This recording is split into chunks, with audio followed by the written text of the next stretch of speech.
So folks, by now you've had a chance to see the prior videos explaining the need for the projects, and then each of the videos touring the fire station, the police station, and town hall. One of the most important questions that folks are going to ask is, how much? And can we afford this? And should we afford this? And what about competing needs? And what about other issues here in town? Those are all valid questions. Every single one of those is a valid question.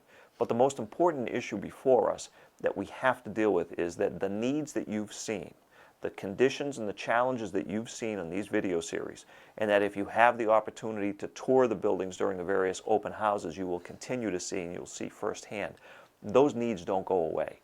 And those needs don't get any cheaper than the cost that we're experiencing today.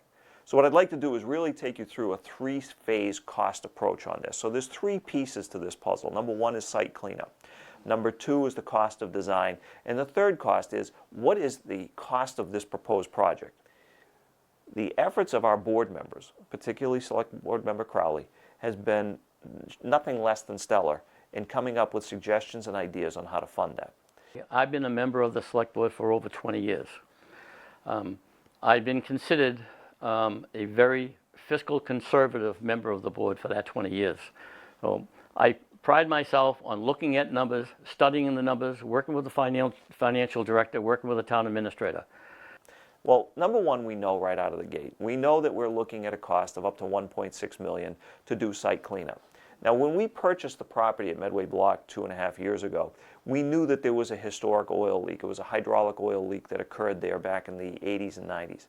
That site needs to have a cleanup, because without doing the cleanup, we're still what's called part of the mass contingency plan process, which is an evaluation that needs to take place and a monitoring that takes place every single year. So regardless of whether anything is ever built on that site, we know that the site needs a cleanup. We originally knew that the actual excavation of the material itself would be about $300,000 to $400,000, and that was presented at town meeting. We've had estimates and updates, clearly with the increased costs that are coming down the line that we're all experiencing, that the new cost to actually just deal with the hydraulic leak, which would remove the processing building, remove contaminated soil, and then fix that, is roughly $997,000. We know that we also need to remove the back buildings. We need to remove the old garage space and the old lean-tos. Some of that may actually produce revenue, I should say, to the town when that time comes. But at this point in time, we know that that cost is there. And we'll propose to fund that cost at the fall town meeting through a free cash transfer. So we are addressing the majority of the site cleanup. There will still be some site preparation post cleanup, post phase one, and that would involve removing the front building and removing any additional site issues that occur, but the yeoman's work will have been done. The second piece of this is the design. Now, without question, the number one thing that's driving the cost is the post-COVID most inflationary cost increases that we've ever seen in the history of Massachusetts. As an example, we opened up the DPW garage in 2020, right in the middle of COVID. We funded that in 2019, we broke ground in 2019, and we built that garage for a cost of roughly $350 a square foot. 35,000 square feet for $14 million. And we did all of that, again, without the need of an override. That project at $350 a square foot is a steal compared to what we're looking at for the price of this project. We're looking at prices that are north of $950 a square foot right now. We're seeing that in Northborough, we're seeing that in Westwood, we're seeing that with projects in Easton and Norton. These costs are going through the roof. Norfolk has just opened a new fire station at a cost far greater than what they originally anticipated. Our expectation is that we will try to get in at the earliest possible phase to try to limit that cost inflation to go any higher than it is today. So that design is an issue for us because what may have been a design a few years ago in the $2 to $3 million range is now north of $7 to $8 million to do this. Now, why is that important? Because in order for us to truly understand what the bigger scope is, the actual scope of the project, we have got to complete the design. We've got to lay out the entire facility. We've got to lay out the entire site. So we know that we have a combined public safety building. We know that we would like to do a town hall on that site, and it makes all the sense in the world to design all of it at the same time. Now, I say that with an asterisk because at the end of the day, there may be phasing of the various buildings on that site. Public safety is the number one priority. Town Hall is a priority 1A if you want to call it that. But we will do it in such a way, in terms of the design, that will allow us to phase in a project based upon our availability or our ability to fund that. What I'm suggesting, and we still have to negotiate this, is we put the fire department and the police department building out as the base bid, and we have an alternate for the town hall. In case the numbers come in higher than we anticipate, we'll just go with the police and fire station, and we'll put the town hall on the shelf for future consideration. So this design, we're estimating at this point of $7.9 million, and that's for design and OPM services. OPM, Owner's Project Manager. In Massachusetts, that's a requirement. You have to have an OPM as part of your project even before you secure the services of a design professional. We will do all of that. In fact, we're going to try to do as much of the OPM services in-house with town staff as possible to limit that increased cost. How do we intend to pay for this 7.9? Well, it's a 30-year borrowing. We expect to borrow for 30 years at a level debt. We're estimating 4.5% interest, but again, one of the great things about Medway is we're a AAA bonding community, and we will be able to bring that debt number down, hopefully that interest number down to a more manageable figure, hopefully even around 4%. That's roughly about $484,000 per year for that 30-year note to do this design. The town has capacity built into its debt budget. We've known this day has been coming, and we've been building capacity. So between FY25 capacity and the FY26 budget, we'll have sufficient funding to cover this design. There will not need to be a tax increase or an override or what have you to fund any portion of this design. Again, keeping in mind, this is how we've done things now for the last 10, 15, 20 years with good, sound financial planning. There's no mistake and there's no guesswork. So that brings us to phase 3, which is the overall cost of the project. Again, we have an estimate based upon a pure square footage cost, based upon the numbers that were done and identified as part of the facility feasibility study that was done on the site. And we're estimating a roughly 76,000 square foot need on that property, likely in 2, perhaps 3 buildings on that site. Again, Medway Block, the former site there, former Medway Block site is 8 acres. So there's plenty of land to do what we need to do with all of the needs there. So when we add all of that up, we add in furniture and fixtures, equipment, technology, we add in a storage building on site, we add in the remaining site preparation, we add in contingency. Our initial project cost is roughly $81 million. That $81 million could be funded in a couple of different ways. Number one, there's a big question about what do we do with the existing buildings that we're living in today. So the police station, the fire station, and possibly even this town hall would be all future sales.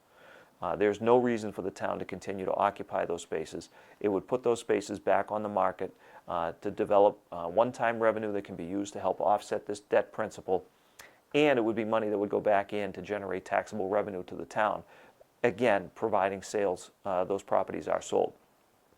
The next piece is that we have been, for several years, preparing a capital stabilization fund.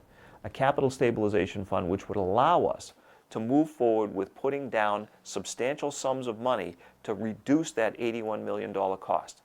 That number should be in the neighborhood of $9 million. So between the $9 million and a very conservative estimate of private sale of the existing buildings of $2 million, that would give us $11 million that we can put towards the overall project cost. That brings your total down to $70 million. $70 million funded over 30 years is roughly $4.5 million. That's the annual sum that the town of Medway would need. We would fund it through part of the original Medway grid storage project. We would fund it through ambulance and EMS revenue that we get, a portion of that. We would fund it through existing levy that's dropping off, so money that's dropping off from the high school being paid off in 2027. That would be repurposed. And we would use some of our original Exelon money that we put towards roads and sidewalks now. With the expected status of where we will be with the condition of our roads and sidewalks by 27, we should be able to allocate a portion of that towards this annual debt service. And then that leaves a chunk of money to come from that second battery storage facility, the proposed Medway Energy Center project on the Bellingham line. This is like a puzzle you have to put together to finance this. The most important piece of this puzzle is the battery storage facility. the second one that's proposed at the end of West Street. A lot of that still remains to be seen about how much will come in, when that will come in, and how we'll be able to apply that towards this project. Make no mistake, this board, the select board, along with the finance committee, and all of the town boards and committees that have worked so hard on these projects over the years, continue to make a commitment that if it's possible to do this without a debt exclusion, if it's possible to do this without an override, that's exactly what we'll do. If this does not come within the budget that we've allocated, I will not support an override or a debt exclusion. This is not a funding scenario that happens by accident. It's a funding scenario that happens because of planning. This is not something that just popped up over the last 2 years or the last 6 months. This has been something that we've been working on for the better part of the last half decade. We knew this day was coming. We know that we have greater needs that are out there and continuing needs, but there is no greater need right now than addressing our public safety complex and then ultimately addressing Town Hall. We will work with all of the boards and committees to come up with a fair and equitable financing plan when that day comes in 2 years or perhaps 3 years. Whatever that time period is, post-design, when we need to fund a big project, then we will work with everyone to have community buy-in, to have buy-in of the boards and committees, but most importantly, to have a facility plan ready to go that works for the town of Medway. As I go around the town and I talk about this, if we're looking at an estimated $3 million hypothetically coming in from the battery storage facility down the bottom of West Street, the new one, is that why don't you give me a tax break? And quite frankly, yeah, we could not build the facilities and we could give the $3 million out for tax break. But the question is do you want to pay me now or do you want to pay me later? If the town decides to take the tax break, in 3 or 4 years, we're going to be coming back to do an override to pay for the police and fire station and possibly the town hall. And what do you think the cost is going to be if it escalates 5 to 6 or 7% a year? It's going to be a lot higher than the $31 million, $91 million that we put into play at this point. It's not proper today to not fund a project based upon questions and what-ifs that might occur in 1 or 2 or 3 years from now. What is most appropriate right now is to fund a design with funds that have been allocated and funds that we have been identifying for the better part of 2 to 3 years to be able to move forward with getting a design so that those uncertainties and those questions that will come up that are on the table today can be erased. We'll know exactly what size of the facility we'll need, we'll know exactly what the cost of the facility is, and we'll know how we're going to fund it. But we need to get that first piece done. We need to get the engineering piece that'll come up at town meeting in November in order to decide whether we move forward or we do not move forward. But the decision to whether we move forward to this is actually in the hands of the residents. At the end of the day, this is your vote, this is your project, and this is your town. The most important thing is an informed voter at town meeting. Please, if you have any questions, reach out to the select board, reach out to Michael. We're here to support and we're here to help. We really appreciate your time in watching these videos. We really appreciate your time in taking the tours of the facilities. And we truly appreciate your time to come to town meeting on November 12th and let your voice be heard. Medway's future is right now, and we have an opportunity to shape it in a number of different directions, all with positive outcomes. And I thank you very much.